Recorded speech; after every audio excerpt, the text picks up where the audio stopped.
So we've been hearing a lot about like aliens and UFOs and everything. Sure have. Yeah. So in Mexico City, Mexico, alien corpses were shown to Congress, to like Mexican Congress, as a US UFO expert was forced to testify under oath, like in Congress, not in like United States, but still, it's alleged non-human alien corpses. Dude, they had them on display in these like weird, like like tanks, like weird plastic cases, like you would see like mummies in and stuff, like when you're at the Yeah. museum. Yeah. And yeah, so they retrieved these things. They were in Cusco, Peru, and they presented them in Mexico City. And this guy like had to sit there and under oath say like, that he believes they're aliens. They put him in an X-ray, and it looks like one of the aliens had like either eggs or something in it, like it was reproducing. They're dead. The two aliens that were like on display are like mummified and dead, but they had like they the DNA didn't match like anything like in our world or anything. But that's what they're saying.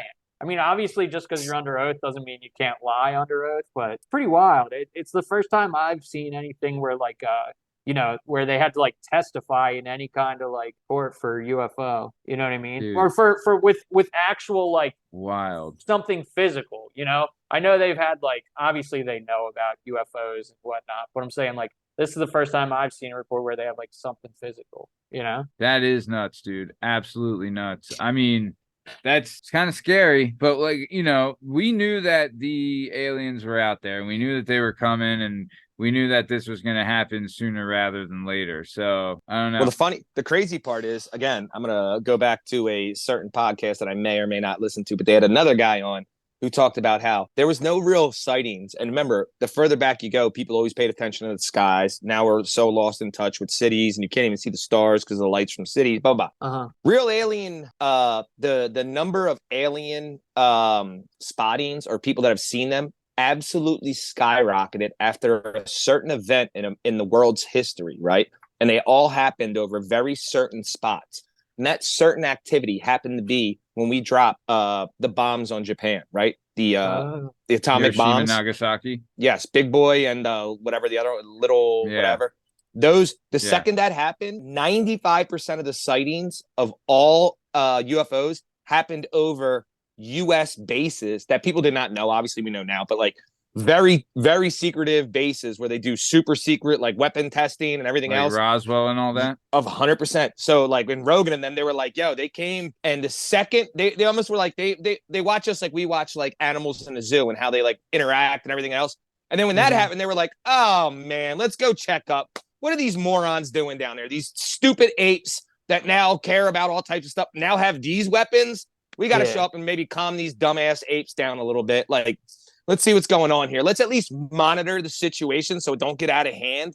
So he was always like, a ton of people have brought those points up that all of the sightings, like 95% of all sightings came right after World War II and Mm-hmm. all came over, a majority is over the bases of America and all that area. So that's, I mean, to it's a be weird honest, fact. too, like there was like I think there was like 40 something patents that were like their aerial patents that were developed during World War II. So the planet like kind of shrunk as far as like there was still shit that was kind of untouched by normal society. And then now with the invention of like adapting airplanes and jets and stuff like that, the planet kind of shrunk. So, if there was aliens hiding out somewhere, they're not as hidden anymore just No, because we were expanding as a of collective course. culture as well. So, I mean, But people did that's always pay attention much more back in the day to the skies than yeah, they do nowadays. No one gives a agreed. crap about the stars. Back then, they paid a lot of attention. And there was Oh, never like yeah. these, like we see, like ships in written history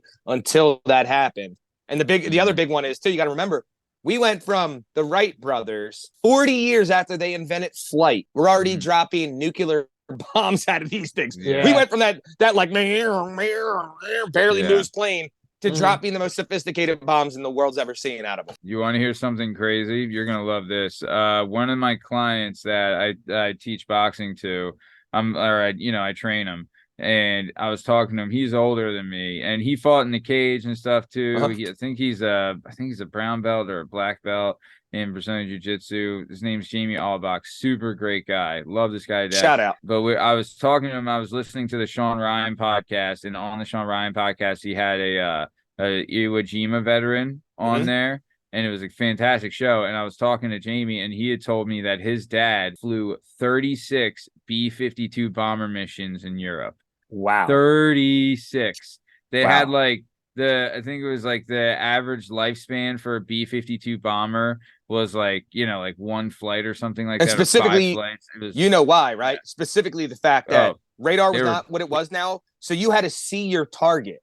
So if I can see you, you can see me. So they can just light you up from the ground. Like those guys were giant. They had to be close to hit them. They were probably taking those weird synthetic oil injections because their balls were so big to be able to fly.